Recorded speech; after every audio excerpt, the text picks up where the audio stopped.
سود کس نے حرام کیا؟ اللہ نے۔ سور کس نے حرام کیا؟ اللہ نے۔ شراب کس نے حرام کی؟ اللہ نے۔ بڑا دیندار بنا پھرتا ہے، شراب تو نہیں پیتا، سور نہیں کھاتا، سود کھاتا ہے۔ تو میں دعوے سے کہتا ہوں کہ خنزیر کی حرمت اور شراب کی حرمت سود کی حرمت کے 100ویں حصے کے برابر بھی نہیں۔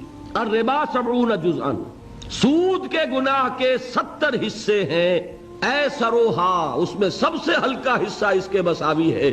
این کہ ہر رجل امہ، کہ کوئی شخص اپنی ماں سے زنا کرے۔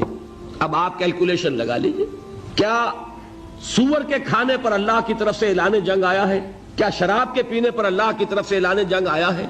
اور سود پر کہا کہ اگر باز نہیں آتے فاذنوا بحرب من اللہ ورسولہ، تو کان کھول کر سن لو اللہ اور اس کے رسول کی طرف سے اعلان جنگ۔ سود کس نے حرام کیا؟ اللہ نے۔ سور کس نے حرام کیا؟ اللہ نے۔ شراب کس نے حرام کی؟ اللہ نے۔ بڑا دیندار بنا پھرتا ہے، شراب تو نہیں پیتا، سور نہیں کھاتا، سود کھاتا ہے۔ تو میں دعوے سے کہتا ہوں کہ خنزیر کی حرمت اور شراب کی حرمت سود کی حرمت کے 100ویں حصے کے برابر بھی نہیں۔ الربا 70 جزءا، سود کے گناہ کے 70 حصے ہیں۔ ایسروہا، اس میں سب سے ہلکا حصہ اس کے مساوی ہے۔ این کہ ہر رجل امہ، کہ کوئی شخص اپنی ماں سے زنا کرے۔